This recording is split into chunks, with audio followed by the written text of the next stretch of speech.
ഹരേ കൃഷ്ണ. സുന്ദരകാന്ഡമാണ് നമ്മളിപ്പോൾ പറഞ്ഞുകൊണ്ടിരിക്കുന്നത്. അങ്ങനെ സീതാദേവിയെ തിരക്കി ഹനുമാൻ സ്വാമി ലങ്കയിലെത്തി. വീരഹനുമാൻ സീതാദേവിയെ കണ്ടെത്തി. സരമയും സീതാദേവിയുമായുള്ള സംഭാഷണമാണ് കഴിഞ്ഞ ദിവസം നമ്മൾ പറഞ്ഞു നിർത്തിയത്. ദാസിമാരെല്ലാം ഒഴിഞ്ഞപ്പോൾ ഹനുമാൻ വിചാരിച്ചു, ഇതാണ് എനിക്ക് സീതയെ കാണാൻ പറ്റിയ സമയം. സീതയുടെ അടുത്ത് പോകാമെന്ന് തന്നെ വിചാരിച്ച് താഴത്തെ ശാഖയിലേക്ക് ഇറങ്ങി വന്നു. സീതാദേവി ഭൂതലത്തിലും ഹനുമാൻ വൃക്ഷശാഖയിലും. എങ്ങനെയാണ് ദേവിയുടെ അടുത്തേക്ക് ചെല്ലേണ്ടത് എന്ന് ആലോചിച്ചു. ഞാൻ രാമൻ്റെ ദൂതനാണ് സീതയെ എന്ന് പറഞ്ഞുകൊണ്ട് ചെന്നാൽ സീതയുടെ ദുഃഖം അണപൊട്ടി ഒഴുകി എല്ലാ കാര്യവും അവതാളത്തിലാകും. സീതയുമായി സംസാരിക്കാതെ പോയാൽ ശ്രീരാമന് നിരാശയാകും. പലവട്ടം ആലോചിച്ചിട്ട് തന്നോട് തന്നെ എന്ന വണ്ണം ശ്രീരാമകഥ പറയാൻ തുടങ്ങി.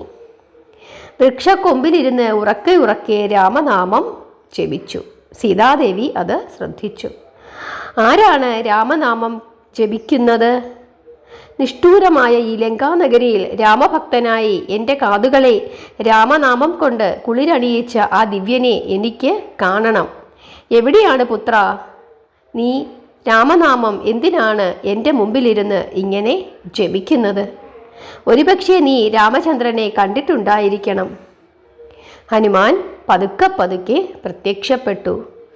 സാഷ്ടാംഗ നമസ്കാരം ചെയ്തു.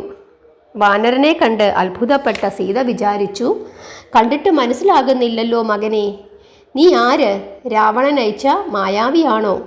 എന്നെ വധിക്കാൻ വന്ന വാനരരൂപിയായ രാക്ഷസനാണോ നീ?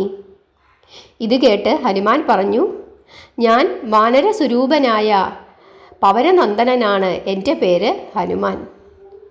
എൻ്റെ ഗുണത്താൽ കൃപയോടെ രാമൻ എന്നെ ഭൃത്യനായി സ്വീകരിച്ചു. ഞാൻ രാമഭൃത്യൻ, നിശാചരനല്ല. എൻ്റെ ശിരസിൽ തൃപ്പാദങ്ങൾ വെച്ച് അനുഗ്രഹിക്കണമേ. ഞാൻ അവിടുത്തെ പുത്രനാണ്, അവിടുന്ന് എൻ്റെ അമ്മയും.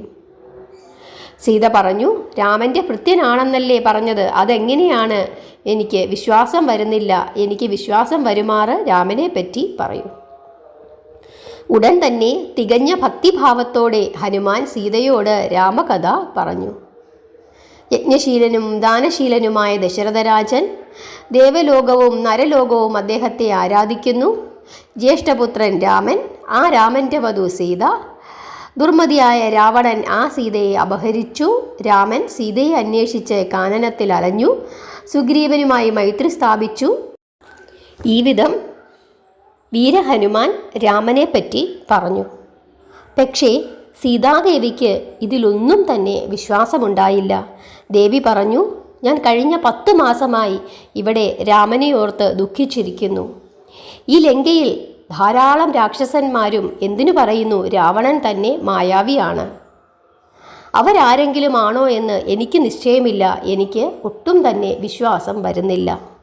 ഹനുമാൻ വീണ്ടും ദശരഥ മഹാരാജാവിനെ പറ്റി പറഞ്ഞു. എന്നിട്ടും ദേവിക്ക് വിശ്വാസമായില്ല.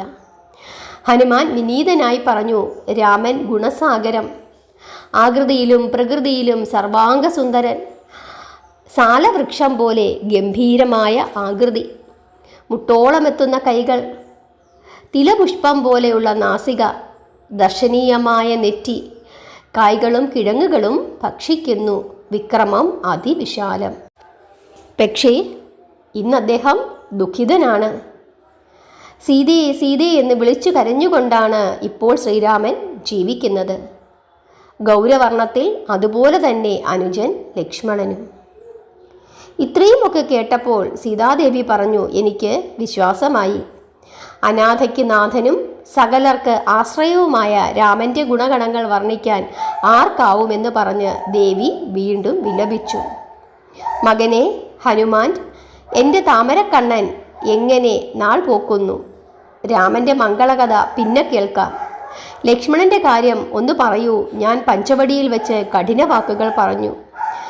അത് വല്ലാതെ എൻ്റെ അനുജനെ വേദനിപ്പിച്ചു. ദുഷ്ടവചനങ്ങൾ കേട്ട് ലക്ഷ്മണൻ പോയപ്പോഴാണ് എനിക്ക് ഈ ആപത്തൊക്കെ സംഭവിച്ചത്.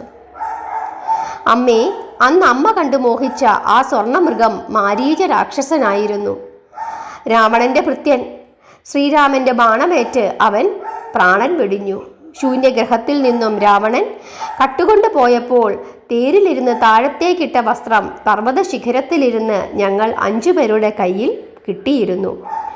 ഞങ്ങൾ അത് രാമന്റെ കൈകളിൽ അർപ്പിച്ചു. അത് കണ്ട് രാമനും ലക്ഷ്മണനും വളരെ നേരം കരഞ്ഞു. രാമൻ ബോധം കെട്ട് ഭൂമിയിൽ വീണു. മിത്രമായ സുഗ്രീവനാണ് അദ്ദേഹത്തെ ആശ്വസിപ്പിച്ചത്. ദേവിയെ വീണ്ടെടുക്കുമെന്ന് സുഗ്രീവൻ സത്യം ചെയ്തു. ശ്രീരാമൻ ഉടനെ തന്നെ സുഗ്രീവന്റെ രാജ്യം വീണ്ടെടുത്തു കൊടുത്തു. സുഗ്രീവന്റെ കൽപ്പനയനുസരിച്ച് വാനരന്മാർ 4 ദിക്കിലേക്കും ദേവിയെ തേടി പുറപ്പെട്ടു. കണ്ടുപിടിച്ചിട്ട് 1 മാസത്തിനകം ചെല്ലണമെന്നാണ് കൽപ്പന. 1 മാസം കഴിഞ്ഞാൽ പിന്നെ സത്യഭംഗമാകും. ഒരു തുമ്പും കിട്ടാതെ പാതാളത്തിൽ പ്രവേശിച്ച് പ്രാണൻ കളയാമെന്ന് വിചാരിച്ചതാണ്. ഗരുഡപുത്രനായ സമ്പാദിയിൽ നിന്നുമാണ് ദേവിയെപ്പറ്റി വിവരങ്ങൾ കിട്ടിയത്. പർവ്വതത്തിന് മുകളിൽ വെച്ചാണ് പക്ഷിരാജനെ കണ്ടത്. രാമനാമം ഉച്ചരിച്ച് അദ്ദേഹത്തിന് ചിറകുകൾ ഉണ്ടായി. സമ്പാദി വാക്യമനുസരിച്ച് സമുദ്രം ഞാൻ തരണം ചെയ്തു. ലങ്കാനഗരത്തിൽ എല്ലായിടത്തും ഞാൻ തേടി. രാവണന്റെ ഭൃത്യൻ എന്നോർത്ത് ഭയപ്പെടേണ്ട. സ്വരൂപം കൊണ്ടും വാക്കുകൊണ്ടും വിശ്വാസം വന്നില്ലെങ്കിൽ ഇതാ ഈ രാമാങ്കുലീയം കാണൂ. സംശയം തീർക്കൂ. ഹനുമാന്റെ വാക്കുകൾ വിശ്വസിക്കൂ അമ്മേ. ഹനുമാൻ കള്ളം പറയുകയില്ല. സീതാരാമന്മാരോട് അചഞ്ചലമായ ഭക്തിയുണ്ട് ഈ ഹനുമാന്. ഹനുമാൻ നിമിത്തം എല്ലാ ആപത്തുകളും അവിടുന്ന് തരണം ചെയ്യും. ബലവും ബുദ്ധിയും ആശ്രയവുമാണ് ഹനുമാൻ. രാമനെയും സീതയെയും കുറിച്ച് മതിമറന്നു പോകുന്ന ഭ്രാന്ത് പിടിപ്പിക്കുന്ന ഭക്തിയാണ് ഹനുമാന്. അമ്മേ, അമ്മ അടയാളം ചോദിച്ചുവല്ലോ. ഇതാ അമ്മയ്ക്ക് എന്നോടുള്ള സംശയം തീർക്കാനായി ശ്രീരാമൻ്റെ അങ്കുലീയം. അങ്കുലീയം എന്ന് കേട്ടതും ദേവിക്ക് അത്യുത്സാഹമായി. കൈനീട്ടി. ഹനുമാൻ കൊണ്ടുവന്നത് മോതിരമല്ല, എൻ്റെ ജീവൻ തന്നെയാണ്. സ്വർണം കണ്ടാൽ ഭൃത്യകളെല്ലാം അടുത്തേക്ക് വരും. അതിപ്പോൾ നിന്റെ കയ്യിൽ തന്നെ ഇരിക്കട്ടെ. ഞാൻ ഹൃദയത്തിൽ അതണിയുന്നു. പവനനന്ദന, വിശ്രമിക്കൂ. ഞാൻ ജനകനന്ദിനി രാപകൽ കരഞ്ഞ് കഴിച്ചുകൂട്ടുന്നു. എൻ്റെ പ്രാണനായ ഈ മോതിരത്തിനോട് ഞാനൊന്ന് സംസാരിക്കട്ടെ. മോതിരമേ, നീ രാമൻ്റെ അടയാളമാണ്. നിന്നെ കണ്ട് എൻ്റെ ദുഃഖം വർദ്ധിക്കുന്നു. എന്നെ ജനക മഹാരാജാവ് ദാനം ചെയ്യുന്നതിന് മുമ്പ് നീയാണ് രാമൻ്റെ കയ്യിൽ എത്തിയിട്ടുള്ളത്. ചെമ്പുതളികയിൽ ഗംഗാജലവും എള്ളും തുളസിയും ഇട്ടാണ് എന്നെയും നിന്നെയും രാമൻ്റെ കൈകളിൽ കൊടുത്തത്. നമ്മൾ 2 പേരെയും രഘുപതി സ്വീകരിച്ചു. അന്നു മുതൽ നീ എൻ്റെ സപത്നിയാണ്. വിധി എനിക്ക് എതിരായിരുന്നു. എന്നെ രാവണൻ അപമാനിച്ചു. എന്നാൽ ഭാഗ്യവതിയായ നീ രാമൻ്റെ കൂടെ തന്നെ കഴിഞ്ഞു. കേൾക്കൂ പവനനന്ദന, എൻ്റെ ദുഃഖത്തിന് അതിരില്ല. അദ്ദേഹത്തെ പിരിഞ്ഞതിനു ശേഷം ഞാൻ ഫലമോ ജലമോ കഴിക്കുന്നില്ല. ജനകപുത്രി ഇനി ജീവിക്കുമോ ജീവിക്കാതിരിക്കുമോ എന്ന് പോലും അറിയില്ല. എവിടെ പുത്ര അങ്കുലീയം? തരൂ. ഇത്രയും പറഞ്ഞുകൊണ്ട് സീതാദേവി ആ മോതിരം മേടിച്ചു. ജനകനന്ദിനി അത് അണിയുകയാണ്. മോതിരം വളയായി കയ്യിലിട്ടു. അത്രമാത്രം ക്ഷീണിച്ചിരിക്കുന്നു ജനകനന്ദിനി. അത് കണ്ട് പവനനന്ദനൻ വീണ്ടും കരഞ്ഞുപോയി. വീരഹനുമാൻ ദേവിയോട് പറഞ്ഞു, അമ്മേ, എൻ്റെ ചുമലിലേറിക്കൊള്ളൂ. ലക്ഷ്മണനെയും ശ്രീരാമനെയും കൊണ്ടുപോയതുപോലെ ഞാൻ കൊണ്ടുപോകാം. പക്ഷിയായിട്ടോ മൃഗമായിട്ടോ എങ്ങനെ വേണമെങ്കിലും കൊണ്ടുപോകാം. അപ്പോൾ ജാനകി പറഞ്ഞു, ഹനുമാനെ, നീ 1 മുഴം വലിപ്പമുള്ള ഒരു ജീവി. മനുഷ്യൻ്റെ ഭാരം എങ്ങനെ താങ്ങും? ഇത് കേട്ട് ഒന്ന് ചിരിച്ചിട്ട് 80 യോജന വലിപ്പമുള്ള ശരീരമായി നിന്നു. സീത അപ്പോൾ പറഞ്ഞു, ഈ രൂപം കാണാൻ കൗതുകമുണ്ട്, പക്ഷേ പരപുരുഷ സ്പർശനം വേണ്ട. രാവണനെ വധിച്ച് എന്നെ വീണ്ടെടുത്താൽ മതി. ഈ രൂപം ഉപസംഹരിച്ചു കൊള്ളുക. ഇതു കേട്ട് സീതാദേവി കാണുക തന്നെ ചെറുതായി 1 മുഴം മാത്രം വലിപ്പമുള്ള ചെറു വാനരനായി. സീത അഭിനന്ദിച്ചു, നിന്റെ വിക്രമം എന്നെ ഭയപ്പെടുത്തുന്നു. ലക്ഷ്മണനെ എൻ്റെ അനുഗ്രഹം അറിയിക്കുക. 2 മാസമാണ് രാവണൻ ജീവൻ തന്നിരിക്കുന്ന സമയം. 1 മാസം കഴിഞ്ഞു. ഇനി 1 മാസം കൂടിയുണ്ട്. അത് കഴിഞ്ഞാൽ രാക്ഷസന്മാർ എന്നെ അരിഞ്ഞു തിന്നും. പിന്നെ എനിക്ക് വേണ്ടി ചെയ്യുന്ന പരിശ്രമങ്ങളെല്ലാം വൃഥാവിലാകും. വളരെ വേഗം വന്നാൽ എൻ്റെ ജീവൻ രക്ഷിക്കാം. ഈ വിധം എല്ലാവരോടും പറയൂ. സീതാദേവിയുടെ വാക്കുകേട്ട് ഹനുമാൻ പറഞ്ഞു, അമ്മേ, കരയരുത്, സ്വയം അടങ്ങൂ. രാമന് കൊടുക്കുവാനായി എന്തെങ്കിലും ഒരു അടയാളം തരൂ. 1 മാസത്തിനകം സൈന്യം ലങ്കയിലെത്തും. സീതാദേവി ശിരസിൽ നിന്നും ഒരു രത്നാഭരണം അഴിച്ചെടുത്തു. അത് ഹനുമാന്റെ കയ്യിൽ കൊടുത്തിട്ട് പറഞ്ഞു, 1 മാസത്തിനകം വന്ന് രക്ഷപ്പെടുത്തുമെങ്കിൽ സീത ജീവിച്ചിരിക്കും. ശ്രീരാമനോട് എന്താണ് പറയേണ്ടത്? ഇന്ദ്രപുത്രൻ കാകൻ വന്നു എൻ്റെ മാറിടത്തിൽ കൊത്തിമുറിച്ചപ്പോൾ ഭൗമാസ്ത്രം അയച്ച കഥ പറയൂ. ബാണത്തിൽ നിന്നും രക്ഷ നേടാൻ ഇന്ദ്രനെ ചെന്ന് ശരണം പ്രാപിച്ചു. രാമബാണം അപ്പോൾ ഒരു ബ്രാഹ്മണന്റെ രൂപമെടുത്തു ചെന്ന് ഇന്ദ്രനോട് പറഞ്ഞു, ഞാൻ രാമന്റെ ബാണമാണ്, ഈ കാകനെ വിട്ടുതരൂ. ഇന്ദ്രൻ എഴുന്നേറ്റ് നിന്ന് കൈകൂപ്പിക്കൊണ്ട് സ്തുതിച്ചു. ബ്രാഹ്മണൻ പറഞ്ഞു, രാമബാണത്തിൽ നിന്നും ഒഴിഞ്ഞു മാറാൻ കഴിയുകയില്ല. ത്രിഭുവനങ്ങളിൽ രാമബാണം വ്യർത്ഥമാവുകയില്ല. ബാണത്തിന്റെ ഗർജനം കൊണ്ട് ഭയന്നു വിറച്ച ഇന്ദ്രൻ കാകനെ വിട്ടുകൊടുത്തു. കരുണാസാഗരമായ രാമൻ കാകന്റെ ഒരു കണ്ണ് നശിപ്പിച്ചിട്ട് അവനെ കൊല്ലാതെ വിട്ടു. അത്ര വലിയ തെറ്റിനു പോലും മാപ്പ് കൊടുത്ത ആളാണ് ശ്രീരാമചന്ദ്രൻ. അങ്ങനെയുള്ള ഭർത്താവുണ്ടായിട്ടും രാക്ഷസൻ എന്നെ ഇത്രമാത്രം അപമാനിച്ചല്ലോ. ഹനുമാൻ സീത നൽകിയ ശിരോരത്നം ശിരസിൽ ബന്ധിച്ചു വെച്ചു. അവിടെ ഇരുന്നു കൊണ്ട് വിചാരിച്ചു, ഞാൻ ദൂതൻ, ഭയമോ ദുഃഖമോ സന്തോഷമോ എന്നെ ബാധിക്കരുത്. കാര്യം നടത്തുവാൻ വന്നു, കാര്യം നടത്തുവാൻ പോകുന്നു. പോകുന്നതിന് മുമ്പ് രാവണനെ എന്തെങ്കിലും ഒരടയാളം കാണിക്കണം. സീതയ്ക്ക് സന്തോഷവും രാവണന് ഭയവും ഉണ്ടാക്കുന്ന ഒരടയാളം. സീത വീണ്ടും പറഞ്ഞു, പവനനന്ദന, അമൃതഫലങ്ങൾ എന്തെങ്കിലും കഴിച്ചിട്ടു പോകൂ എന്ന് പറഞ്ഞുകൊണ്ട് ഒരു പഴം കൊടുത്തു. ഹനുമാൻ അത് ഭക്ഷിച്ചു. അത്ഭുതകരമായ പഴം. അമ്മേ, ഈ പഴം ഉണ്ടാകുന്ന മരം എവിടെയാണ്? ഞാൻ ഈ പഴം മുഴുവൻ തിന്നേക്കാം. വേണ്ട പുത്ര, നീ ഒരുവൻ, അനവധി അസുരന്മാർ, അവർ നിന്നെ വധിക്കും. രാമലക്ഷ്മണന്മാരെ വിവരമറിയിക്കാൻ നിനക്ക് കഴിയാതെ വരും. ഹനുമാൻ പറഞ്ഞു, ഇല്ല അമ്മേ, രാക്ഷസപ്പടയെ ഞാൻ സംഹരിക്കും. അമൃതവനം അമ്മ എനിക്ക് കാണിച്ചു തരൂ. സീതാദേവി വിരൽ ചൂണ്ടിക്കൊണ്ട് അമൃതവനം കാണിച്ചു കൊടുത്തു. പവനനന്ദനൻ ശബ്ദമുണ്ടാക്കാതെ അങ്ങോട്ട് കുതിച്ചു. 4 വശത്തും വല കെട്ടി രക്ഷിച്ചു വെച്ചിരിക്കുകയാണ്. ഒരു പക്ഷി പോലും വന്ന് കൊത്തുകയില്ല. ഹനുമാൻ അമൃതവനത്തിൽ കടന്നു. വൃക്ഷശാഖയിലിരുന്നു. അത് കണ്ട് രാക്ഷസന്മാർ വിചാരിച്ചു, കുരങ്ങൻ ഇവിടെ ഇരിക്കട്ടെ, ഇവനെ കണ്ടാൽ മറ്റു ജീവികളൊന്നും വരികയില്ല, നമുക്കൊന്നുറങ്ങാം. രാക്ഷസന്മാർ നിദ്രയിലാണ്ടു. ഹനുമാൻ പഴങ്ങൾ തിന്നു തുടങ്ങി. പഴങ്ങളെല്ലാം തിന്നു. ഇലകൾ തിന്നു തുടങ്ങി.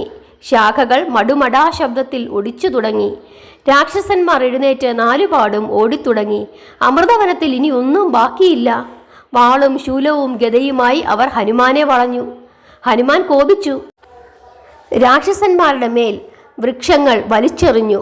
ഓരോ വൃക്ഷവും 10ഉം 20ഉം രാക്ഷസന്മാരുടെ മേൽ പതിക്കുന്നു. അവർ മരിച്ചു വീഴുന്നു. ഹനുമാൻ മദയാനയെപ്പോലെ പരാക്രമം തുടങ്ങി. ചിലരെ കമ്പുകൊണ്ടും മറ്റു ചിലരെ ശാഖ കൊണ്ടും ചിലരെ തടി കൊണ്ടും അടിച്ചു കൊന്നു. ചിലരുടെ തല പൊട്ടിപ്പിളർന്നു. രാവണന്റെ ഭൃത്യകളായ രാക്ഷസിമാർ ഓടിക്കിതച്ചു വന്നു. സീതയോട് ചോദിച്ചു, സത്യം പറയടി, ആ കുരങ്ങൻ നിന്നോട് കുറേ നേരം വർത്തമാനം പറയുന്നുണ്ടായിരുന്നുവല്ലോ, അവൻ ആരാണ്? സീതാദേവി മറുപടി പറഞ്ഞു, ഞാൻ എങ്ങനെ അറിയും? എല്ലാം രാക്ഷസന്മാരുടെ മായകളാണ്. രാക്ഷസന്മാർ ഓടിച്ചെന്ന് രാവണനോട് പറഞ്ഞു, അശോകവനം തകർത്തു, കൂറ്റൻ കെട്ടിടങ്ങൾ പൊളിച്ചെറിഞ്ഞു. എവിടെ നിന്നോ വന്ന ഒരു കുരങ്ങൻ എല്ലാം നശിപ്പിക്കുന്നു. അമൃതവനം തവിടുപൊടിയായി. രാജൻ അവിടുത്തെ മനസ്സിനെ പിടിച്ചിരുത്തിയിരിക്കുന്ന സീത ആ കുരങ്ങനുമായി കുറേ നേരം സംസാരിച്ചു. അവൻ്റെ തലയിൽ കൈവച്ച് അനുഗ്രഹിക്കുന്നത് കണ്ടു. സീതയും കുരങ്ങനും തമ്മിൽ സംസാരിച്ചതൊന്നും എന്താണെന്ന് ഞങ്ങൾക്ക് മനസ്സിലായില്ല. രാവണൻ ഉടൻ തന്നെ കൽപ്പിച്ചു, അവനെ പിടിച്ചുകൊണ്ടുവരാൻ പറയൂ, വൈകരുത്. തീയിൽ നെയ്യൊഴിച്ചാൽ എന്നതുപോലെ രാവണന്റെ കോപം ആളിക്കത്തി. മൂഢൻ എന്ന കിങ്കര പ്രമാണിയോട് കുരങ്ങനെ പിടിച്ചുകൊണ്ടുവരാൻ രാവണൻ ആജ്ഞാപിച്ചു. അവൻ അനുയായിമൊത്ത് ഹനുമാനെ പിടിക്കാൻ ഓടി. ഹനുമാൻ പർവ്വതാകാരനായിരിക്കുകയാണ്. കോട്ടയുടെ മുകളിൽ ശൂലവും ഗദയും കുന്തവും രാക്ഷസന്മാർ തുരുതുരാ എറിയുന്നു. ഹനുമാൻ ചാടിച്ചാടി ഒഴിഞ്ഞുമാറി. ചാടിച്ചാടി പോകുന്നതിനിടയ്ക്ക് മണിമാളികകൾ തകർക്കുന്നു. സീത ഇരിക്കുന്ന സ്ഥലമൊഴികെ ബാക്കിയെല്ലാം തവിട് പൊടി.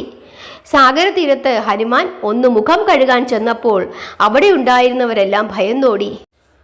മൂഢകിങ്കരന് ഹനുമാനെ ഒന്നും ചെയ്യാൻ കഴിഞ്ഞില്ല. മധുവനം മുഴുവൻ ഹനുമാൻ നശിപ്പിച്ചിരിക്കുന്നു. അവരെല്ലാവരും കൂടി ചെന്ന് രാവണനോട് സങ്കടം പറഞ്ഞു. ഒരു കുരങ്ങൻ ഒറ്റയ്ക്ക് വന്ന് ലങ്കാനഗരം മുഴുവൻ തകർക്കുന്നു. സഹിക്കാൻ കഴിയുന്നില്ല.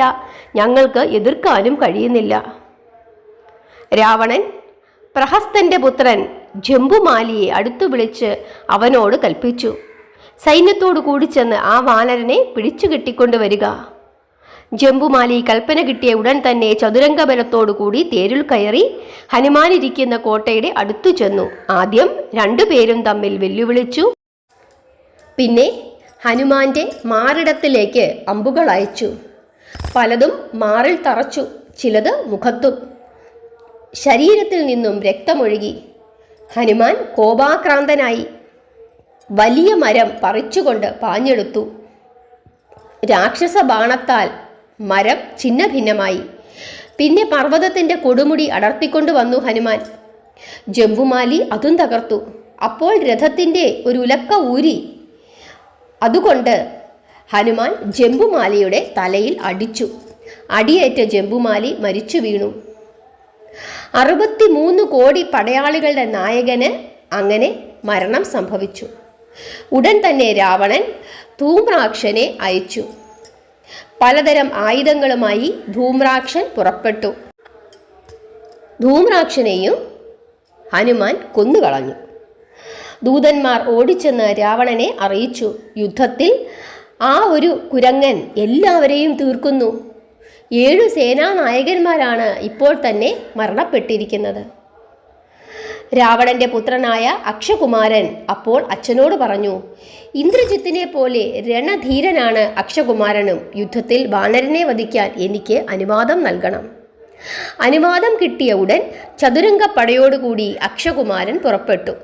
5 അക്ഷൗണിയാണ് അക്ഷകുമാരൻ്റെ സൈന്യം. അവരുടെ കാൽച്ചവിട്ടേറ്റ് ഭൂമി കിലുങ്ങി. ഹനുമാൻ അപ്പോഴും കോട്ടയുടെ മുകളിൽ ഇരിക്കുകയാണ്. അക്ഷകുമാരൻ വെല്ലുവിളിച്ചു, വാനര, ഇത് അക്ഷകുമാരനാണ്. എൻ്റെ കയ്യിൽ നിന്നും നീ രക്ഷപ്പെടുകയേയില്ല. കോടിക്കണക്കിന് അമ്പുകൾ ഇന്ന് ഞാൻ നിന്റെ മേൽ വർഷിക്കും. നീ എങ്ങനെ രക്ഷപ്പെടും? ഇപ്രകാരം പറഞ്ഞുകൊണ്ട് അസ്ത്രം തൊടുത്തു. ഹനുമാൻ ബാണം എങ്ങനെ നിഷ്ഫലമാക്കാമെന്ന് ആലോചിച്ചു. ആകാശത്തിലേക്ക് ചാടി. അക്ഷകുമാരൻ അയച്ച അമ്പുകളൊക്കെ കാൽച്ചോട്ടിൽ കൂടെ പാഞ്ഞുപോയി. അക്ഷകുമാരൻ അമ്പുകൾ ഉയർത്തി അവ ഹനുമാന്റെ തലയ്ക്ക് മുകളിലൂടെ പാഞ്ഞുപോയി. അങ്ങനെ ഹനുമാൻ ചാടി ചാടി കളിച്ചുകൊണ്ടേയിരുന്നു. അങ്ങനെ ഹനുമാൻ രഥത്തിലേക്ക് ചാടിക്കയറി. ഒരടി കൊണ്ട് തന്നെ രഥത്തെയും കുതിരകളെയും സാരഥിയെയും ഒന്നിച്ചു തകർത്തു. രാക്ഷസൻ മുകളിലേക്കുയർന്നു. ഹനുമാനും ഒപ്പം തന്നെ ചാടിപ്പൊങ്ങി. അക്ഷകുമാരൻ്റെ തല അടിച്ചു പൊളിച്ചിട്ട് ഹനുമാൻ വീണ്ടും കോട്ടയുടെ മുകളിൽ വന്നിരുന്നു. കുമാരൻ മരിച്ചു എന്ന വാർത്തയും ലങ്കേശ്വരൻ അറിഞ്ഞു. രാവണൻ ആലോചന തുടങ്ങി. വലിയ വലിയ വീരന്മാർ അലറിക്കൊണ്ട് പുറപ്പെട്ടു. അവരാരും തിരികെ വന്നില്ല. ഇനിയത്തെ യുദ്ധത്തിന് മകനെ ഇന്ദ്രജിത്തെ, നിന്നെ വിളിക്കുകയാണ് ഞാൻ. നിങ്ങളുള്ളപ്പോൾ ഞാൻ പോകുന്നത് ഉചിതമല്ല. ഉടനെ തന്നെ മേഘനാഥൻ മറുപടി പറഞ്ഞു, ഒരു നിമിഷത്തിനകം വാനരനെ ഞാൻ ബന്ധിച്ചേക്കാം. ആ നിസാര വാനരൻ ഞാൻ മേഘനാഥൻ യുദ്ധം ജയിച്ചു വന്ന് രാജാവിൻ്റെ പ്രസാദം നേടും. ഈ വിധം പറഞ്ഞുകൊണ്ട് 13 അക്ഷൗണി പട്ടാളവുമായി ഭൂമിയെ വിറപ്പിച്ചുകൊണ്ട് മേഘനാഥൻ പുറപ്പെട്ടു. ബാലിസുഗ്രീവന്മാരെ പറ്റി കേട്ടിട്ടുണ്ടല്ലോ. അവരുടെ മിത്രമായ ഹനുമാൻ വന്നിട്ടുണ്ടാകണം. വീരാവതാരമായ അവൻ വന്നിട്ടുണ്ടെങ്കിൽ ഈ യുദ്ധം നിസാരമാണെന്ന് വിചാരിക്കരുത്. ഈ വിധം അച്ഛൻ പറഞ്ഞു. അച്ഛൻ്റെ ഈ വിധമുള്ള വാക്കുകേട്ട് ചിരിച്ചിട്ട് ഇന്ദ്രജിത്ത് പറഞ്ഞു, കുരങ്ങനെ ഞാൻ അനായാസം വധിച്ചേക്കാം. ഹനുമാൻ കോട്ടയ്ക്ക് മുകളിലിരിക്കുന്നു. ഇന്ദ്രജിത്ത് സൈന്യവുമായി അടുത്തെത്തി. ഹനുമാനെ കണ്ടതും കോപാകുലനായി അലറിക്കൊണ്ട് വെല്ലുവിളിച്ചു. രണ്ടുപേരും വെല്ലുവിളി തുടർന്നു. കായും കിഴങ്ങും പുല്ലും തിന്ന് ശാഖതോറും ചാടി നടന്നാൽ പോരായിരുന്നോ? മരിക്കാൻ വേണ്ടി എന്തിനാണ് ഇങ്ങോട്ട് പോന്നത്? ഇത് കേട്ട് ഹനുമാൻ ചിരിച്ചു. ഞങ്ങൾ തിന്നുന്നത് കായും കിഴങ്ങുമാണ്. മരക്കൊമ്പുകളിൽ ചാടി നടക്കുന്നത് അനാചാരമൊന്നുമല്ലല്ലോ. നിങ്ങൾ കാണിക്കുന്നതാണ് അനാചാരം. രാവണന്റെ അനാചാരം 3 ലോകത്തിലും പ്രസിദ്ധമല്ലേ? 10,000 പെണ്ണുങ്ങൾ അന്തപുരത്തിലുണ്ട്. എന്നിട്ടും പരസ്ത്രീകളെ തേടി നടക്കുന്നു. തപസ്വിനിയായ സീതാദേവിയെ തട്ടിക്കൊണ്ടുപോകുന്നു. ബ്രാഹ്മണിയെ കൊട്ടുകൊണ്ടുവന്നു. ശൃംഗാരം സാധിക്കാൻ നോക്കുന്നു. എത്രയെത്ര ബ്രഹ്മഹത്യാ പാപമാണ് നിന്റെ അച്ഛൻ ചെയ്തിരിക്കുന്നത്. മരത്തിലെപ്പോഴും ഫലമുണ്ടാകണമെന്നില്ല. നിന്റെ അച്ഛൻ്റെ പാപത്തിന് ഇപ്പോൾ ഫലമുണ്ടാകാൻ പോകുന്നു. ഇങ്ങനെ പരസ്പരം പഴിച്ചിട്ട് നേർക്കുനേർ യുദ്ധം തുടങ്ങി. ഇന്ദ്രജിത്ത് നിരവധി അസ്ത്രങ്ങൾ അയച്ചു. ഒഴിഞ്ഞു മാറിക്കൊണ്ട് ഹനുമാൻ പറഞ്ഞു, രണചാതുരിയൊക്കെ കൊള്ളാം. നിന്നെ ഇന്ന് ഞാൻ യമപുരിക്ക് അയക്കും. ഇന്ദ്രജിത്ത് മറുപടി പറഞ്ഞു, എനിക്ക് പാശാസ്ത്രമറിയാം. എത്ര രണസിദ്ധിയുള്ളവനെയും അത് പിടിച്ചുകെട്ടും. ഇന്ദ്രജിത്ത് പാശാസ്ത്രം അയച്ചു. അത് ഏറ്റ് ഹനുമാൻ കോട്ടമേൽ നിന്നും ഭൂമിയിൽ വീണു. ഹനുമാൻ വിചാരിച്ചു, പാശാസ്ത്രത്തെ തോൽപ്പിക്കുന്നത് ശരിയല്ല, വഴങ്ങുക തന്നെ വേണം. രാവണനെ ഒന്ന് കാണുകയും ചെയ്യാമല്ലോ. അപ്പോഴേക്കും രാക്ഷസന്മാർ വന്നു. ചിലർ കൈകൾ കെട്ടി, ചിലർ കാലുകെട്ടി, ചിലർ കഴുത്തിൽ കെട്ടി. അപ്പോൾ ഇന്ദ്രജിത്ത് കൽപ്പിച്ചു, വാനരനെ അച്ഛൻ്റെ മുമ്പിൽ കൊണ്ടുചെല്ലൂ. രാക്ഷസന്മാർ എടുക്കാൻ നോക്കി. 7 ലക്ഷം പേർ ചേർന്ന് പിടിച്ചിട്ടും അനങ്ങുന്നില്ല. ആ വിക്രമം കണ്ട് രാക്ഷസപ്പടയാകെ അമ്പരന്നു പോയി. ഹനുമാൻ പറഞ്ഞു, രാജാവിനെ കാണാൻ പോകുന്നവരെ തോളിലേറ്റിക്കൊണ്ടു പോകണം. രാക്ഷസന്മാർ വലിയ വലിയ കഴകൾ വെച്ചുകെട്ടി 2 ലക്ഷം പേർ ചേർന്ന് എടുത്തുപൊക്കി തോളിൽ വെച്ചു. രാക്ഷസന്മാരുടെ തോളിൽ ഇരുന്നു കൊണ്ട് ഹനുമാൻ ചിരിച്ചു. രാക്ഷസന്മാർക്ക് മുമ്പോട്ട് നീങ്ങാൻ കഴിയുന്നില്ല. 7 ലക്ഷം പേർ കൂടി വന്നു. എടുത്ത് മുമ്പോട്ട് കൊണ്ടുപോയി. രാവണന്റെ കൊട്ടാരത്തിന്റെ വാതിൽക്കലെത്തി. ഹനുമാന്റെ ശരീരം വാതിൽ കടക്കുന്നില്ല. വിവരമറിഞ്ഞ് രാവണൻ കൽപ്പിച്ചു, ഗോപുരം പൊളിച്ച് അവനെ വേഗം കൊണ്ടുവരൂ, ഞാൻ കാണട്ടെ. 7 വാതിൽ പൊളിച്ച് രാവണന്റെ മുമ്പിൽ കൊണ്ടുചെന്നു. ഹനുമാൻ രാവണനെ നോക്കി. രാവണന്റെ 10 ശിരസിലും രത്നകിരീടങ്ങൾ, ഭീമാകാരമായ രൂപം. ഹനുമാൻ രാമപാദങ്ങൾ മനസ്സിൽ ധ്യാനിച്ചു. രാവണന്റെ പ്രതാപം കണ്ട് ഹനുമാൻ ചിരിച്ചു. രാവണൻ ഹനുമാനോട് ചോദിച്ചു, നീ ആരുടെ ദൂതനാണ്? എന്തിനിവിടെ വന്നു? വിസ്തരിച്ച് പറഞ്ഞാൽ ഞാൻ നിന്നെ വിട്ടേക്കാം. അല്ലെങ്കിൽ ഇന്ന് നിന്നെ വധിച്ചിരിക്കും. ഞാൻ ശ്രീരാമന്റെ ദൂതനാണ്. നിന്റെ അത്ഭുതകരമായ പൂന്തോട്ടം ഞാൻ നശിപ്പിച്ചത് നിന്നെ ഒന്ന് കാണാൻ വേണ്ടിയിട്ടാണ്. പാശാസ്ത്രത്തിന് വഴങ്ങി ബന്ധനം സ്വീകരിച്ചതാണ്. ശ്രീരാമന്റെ കാര്യം പറയാം, കേട്ടോളൂ. ദശരഥന്റെ മൂത്ത പുത്രനാണ് രാമൻ. രാമന്റെ വധു സീത. ആ സീതയെ രാവണൻ അപഹരിച്ചു. സുഗ്രീവനുമായി രാമൻ മൈത്രി സ്ഥാപിച്ചു. നീ പണ്ട് ബാലി രാജാവിനോട് തോറ്റതല്ലേ? ആ ബാലിയെ രാമൻ വധിച്ചു. നിന്റെ ബ്രഹ്മാസ്ത്രമൊന്നും എൻ്റെ അടുത്ത് ചെലവാകില്ല. ബന്ധത്തെ ഞാൻ മാനിച്ചിട്ടാണ് നിന്നോട് ചില കാര്യങ്ങൾ പറയാൻ വേണ്ടി വന്നിരിക്കുന്നത്. രാമൻ്റെയും സുഗ്രീവൻ്റെയും ആലോചനകൾ എനിക്ക് നന്നായിട്ടറിയാം. രാമൻ കുംഭകർണനെയും നിന്നെയും വധിക്കും. ഇന്ദ്രജിത്തിനെ വധിക്കുന്നത് ലക്ഷ്മണനായിരിക്കും. മറ്റു രാക്ഷസന്മാരെയൊക്കെ ഞങ്ങൾ വാനരന്മാർ വധിക്കും. ഇതൊക്കെ സുഗ്രീവനോട് സത്യം ചെയ്തതാണ്. നിന്നെ ഞാൻ കൊന്നാൽ രാമന് സത്യഭംഗം വരും. എൻ്റെ മുമ്പിൽ കുടയും പിടിച്ച് ഞെളിഞ്ഞിരിക്കുന്നതിന് വാലുകൊണ്ട് നിന്റെ തലയിൽ അടിച്ചു പൊട്ടിക്കേണ്ടതാണ്. നിന്നെ കഴുത്തിൽ തൂക്കിയെടുത്തുകൊണ്ട് പോകും ഞാൻ. 10 തലയും ഒറ്റയടിക്ക് ഞാൻ തല്ലി പൊട്ടിക്കും. രാമൻ്റെ സത്യത്തെക്കുറിച്ചോർത്ത് ഇപ്പോൾ ഞാൻ ഒന്നും ചെയ്യുന്നില്ല. വാനരൻ ഇത്രയും പറഞ്ഞപ്പോൾ അവനെ വെട്ടിക്കൊല്ലുവാൻ രാവണൻ കൽപ്പിച്ചു. അപ്പോൾ വിഭീഷണൻ ഇടപെട്ടുകൊണ്ട് പറഞ്ഞു, അരുത്, ദൂതനെ വധിക്കരുത്, അത് അനാചാരമാണ്. മറ്റൊരാളുടെ വാക്കല്ലേ ദൂതൻ പറയുന്നത്. അതുകൊണ്ട് തന്നെ ആ വാക്ക് പറഞ്ഞവനെ വേണ്ടേ ശിക്ഷിക്കാൻ. ദൂതന് നൽകാവുന്ന ഒരേയൊരു ശിക്ഷ തലമുണ്ഡനം ചെയ്യുക എന്നത് മാത്രമാണ്. വേറൊരു ശിക്ഷയും ദൂതന് കൊടുക്കാൻ പാടില്ല. ഈ യുക്തി കൊണ്ടാണ് ഹനുമാന് ജീവൻ കിട്ടിയത്. വാൽ പൊള്ളിച്ചു സ്വദേശത്തേക്ക് അയക്കാൻ രാവണൻ കൽപ്പന കൊടുത്തു. വാൽ പൊള്ളിയാൽ അവനെ കാണുന്നവരൊക്കെ ചിരിക്കും. കൽപ്പന കേട്ട് രാക്ഷസന്മാർ വന്ന് വാൽ പൊള്ളിക്കുവാൻ തുടങ്ങി.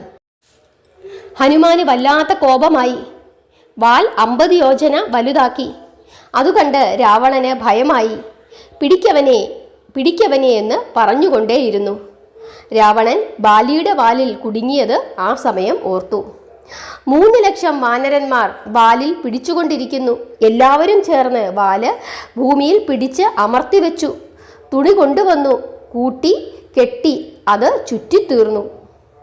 പിന്നെ ലങ്കയിൽ കിട്ടാവുന്ന തുണി മുഴുവൻ കൊണ്ടുവന്നു. എണ്ണയും നെയ്യും കൊണ്ടുവന്നു, നനച്ച് വാലിൽ ചുറ്റി. എന്നിട്ടും തികയുന്നില്ല. പക്ഷേ അവരുടെ കയ്യിൽ മറ്റു തുണികൾ ഇല്ലായിരുന്നു. അത് മതി എന്ന് വിചാരിച്ച് തീ കൊളുത്തി. അത് കണ്ടപ്പോൾ ഹനുമാന് സന്തോഷമായി. മനസ്സിൽ എല്ലാം നശിപ്പിക്കാൻ തീരുമാനിച്ചിരിക്കുകയാണ് ഹനുമാൻ. ജാനകിയുടെ അനുഗ്രഹം നിമിത്തം ഹനുമാന് പൊള്ളുകയില്ല. വാലിലെ തുണി കത്തുന്നുണ്ട്. ഹനുമാൻ 4 പാടും നോക്കിയപ്പോൾ രാവണൻ കൽപ്പിച്ചു, ദുഷ്ടവാനരനെ പിടിച്ച് കോട്ടയ്ക്ക് പുറത്താക്ക്. അപ്പോഴേക്കും ഹനുമാനെ ബന്ധിച്ചു വാലിൽ തീ കൊടുത്തു എന്നറിഞ്ഞുകൊണ്ട് അത് കാണാനായി എല്ലാവരും കോട്ടയ്ക്കകത്തെത്തി. എല്ലാവരെയും കണ്ട് ഹനുമാൻ ചിരിച്ചു. ഉടൻ തന്നെ ഓരോ തെരുവും കത്തിയെരിയാൻ തുടങ്ങുമെന്ന് മനസ്സിലോർത്തു. ദാസിമാർ ഉടൻ തന്നെ സീതാദേവിയോട് കാര്യങ്ങളൊക്കെ പറഞ്ഞു. നീ ഒരു കുരങ്ങനോട് വർത്തമാനം പറഞ്ഞില്ലേ, അവൻ്റെ വാലിൽ അഗ്നി, കഴുത്തിൽ കയറ്, മുമ്പിലും പുറകിലും നിന്ന് കയറ് പിടിച്ചുകൊണ്ട് അവനെ ആളുകളിട്ട് വലിക്കുന്നു. സീതാദേവി അഗ്നിദേവനോട് പ്രാർത്ഥിച്ചു, അഗ്നിദേവ, ഹനുമാന് തീ കൊണ്ട് പൊള്ളലേൽക്കരുത്. ജാനകിയുടെ പ്രാർത്ഥന കേട്ട് ദേവന്മാർ സ്വാന്തനപ്പെടുത്തി. ബ്രഹ്മാവ് പറഞ്ഞു, സീതയെ ഒട്ടും വിഷമിക്കണ്ട, ദേവിയുടെ വരം കൊണ്ട് തന്നെ ഹനുമാൻ സുരക്ഷിതനായിരിക്കും. സംശയിക്കണ്ട, ഇപ്പോൾ തന്നെ ഹനുമാൻ ലങ്കാനഗരം ദഹിപ്പിക്കും. ഞങ്ങൾ ദേവന്മാരെല്ലാവരും അത് കാണാൻ വരുന്നുണ്ട്. സന്തോഷിക്കേണ്ട ഈ സമയത്ത് വിഷാദിക്കരുത്. ബ്രഹ്മാവിൻ്റെ ഉപദേശം കേട്ട് സീതാദേവി കരച്ചിലടക്കി. പർവ്വതാകാരനായിരുന്ന ഹനുമാൻ പെട്ടെന്ന് ശരീരം തീരെ ചെറുതാക്കി. വാലിലെ തീയുമായി എവിടൊക്കെ കയറാൻ പറ്റുമോ അവിടൊക്കെ ചാടി ചാടി കയറി. മേൽക്കൂരകളിൽ നിന്നും മേൽക്കൂരകളിലേക്ക് ചാടിക്കൊണ്ടേയിരുന്നു ഹനുമാൻ. ചുറ്റിക്കറങ്ങി. ആരും ആരുടെയും വീട്ടിലെ തീ കെടുത്താൻ എത്തിയില്ല. തീ പിടിച്ച ശരീരവുമായി രക്ഷപ്പെടുന്നവരേ ഉള്ളൂ ലങ്കയിൽ മൊത്തം. നഗരം മുഴുവൻ തീയ്. ഭൃത്യന്മാർ ഭാര്യമാരെ എടുത്തുകൊണ്ട് ഓടുന്നു. ഭാര്യമാർ പുത്രന്മാരെ ഉപേക്ഷിച്ചിട്ട് ഓടുന്നു. ആകെ ബഹളം. ലങ്കാനഗരത്തിന് നടുക്കുള്ള തടാകങ്ങളിൽ മുങ്ങി രക്ഷപ്പെടാനായി അനവധി ആളുകൾ തടാകത്തിലേക്ക് ചാടി. ഹനുമാൻ വാൽ വീശി. നാരികളുടെ തലമുടി കരിഞ്ഞു. 3,00,000 നാരിമാർ വധിക്കപ്പെട്ടു. മല പോലെ ആളിക്കത്തിയ തീയിൽ ആനയും കുതിരയും പക്ഷികളുമെല്ലാം കത്തിയമർന്നു. രാജകൊട്ടാരങ്ങളും സേവക മന്ദിരങ്ങളും ഒന്നും ബാക്കിയില്ല. ഹനുമാനെ എല്ലായിടത്തും നോക്കി. ഇത്രയും പെട്ടെന്ന് ഈ വലിയ ശരീരമുള്ള ഹനുമാൻ എവിടെ പോയി എന്ന് എല്ലാവരും ആലോചിച്ചു. തീ മാത്രം കാണുന്നു, ഹനുമാനെ കാണുന്നില്ല. രാജകൊട്ടാരങ്ങളും സേവക മന്ദിരങ്ങളും ഒന്നും ബാക്കിയില്ല. കുംഭകർണൻ്റെയും വിഭീഷണൻ്റെയും കൊട്ടാരങ്ങൾ കത്തിച്ചില്ല. കുംഭകർണനെ യുദ്ധത്തിൽ രാമൻ തന്നെ വധിക്കണം. ബ്രഹ്മാവിൻ്റെ വരത്താൽ വിഭീഷണന്റെ ഗൃഹത്തിന് തീ പിടിക്കുകയില്ല. ഇതൊന്നും അറിയാതെ കുംഭകർണൻ ഉറങ്ങിക്കൊണ്ടേയിരിക്കുകയായിരുന്നു. പെട്ടെന്ന് ഹനുമാന് എന്തെന്നില്ലാത്ത ഒരു ആധി കയറി. ഈ തീയിൽ എൻ്റെ മാതാവ് മരിച്ചുപോയി കാണുമോ? എൻ്റെ അമ്മയ്ക്ക് എന്തെങ്കിലും സംഭവിച്ചു കാണുമോ? ഈ വിധം ഓർത്ത് ഹനുമാൻ ഭയന്നു. അങ്ങനെ എന്തെങ്കിലും സംഭവിച്ചിട്ടുണ്ടെങ്കിൽ ഞാൻ കടലിൽ ചാടി മരിക്കും.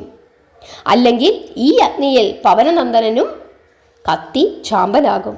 ഇങ്ങനെ വിചാരിച്ചിരിക്കുമ്പോൾ ദേവന്മാർ വിളിച്ചു പറഞ്ഞു, ഹനുമാൻ, സീതാദേവിക്ക് പൊള്ളലേറ്റിട്ടില്ല. ലങ്കാപുരം ചുട്ടതിൽ ഒട്ടും വിഷമിക്കേണ്ട.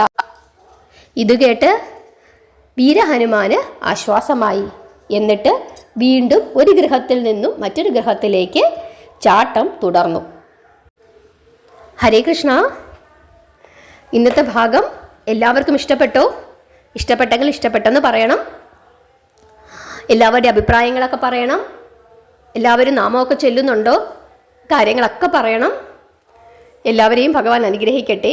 നിങ്ങളുടെ ബന്ധുക്കൾക്കൊക്കെ ഈ വീഡിയോ നിങ്ങൾക്ക് ഇഷ്ടപ്പെട്ടെങ്കിൽ അയച്ചു കൊടുക്കണം. എല്ലാവരും കേൾക്കട്ടെ. കുട്ടികൾക്കൊക്കെ രാമായണം കഥകളായിട്ട് പറഞ്ഞു കൊടുക്കണം. ഹരേ കൃഷ്ണ.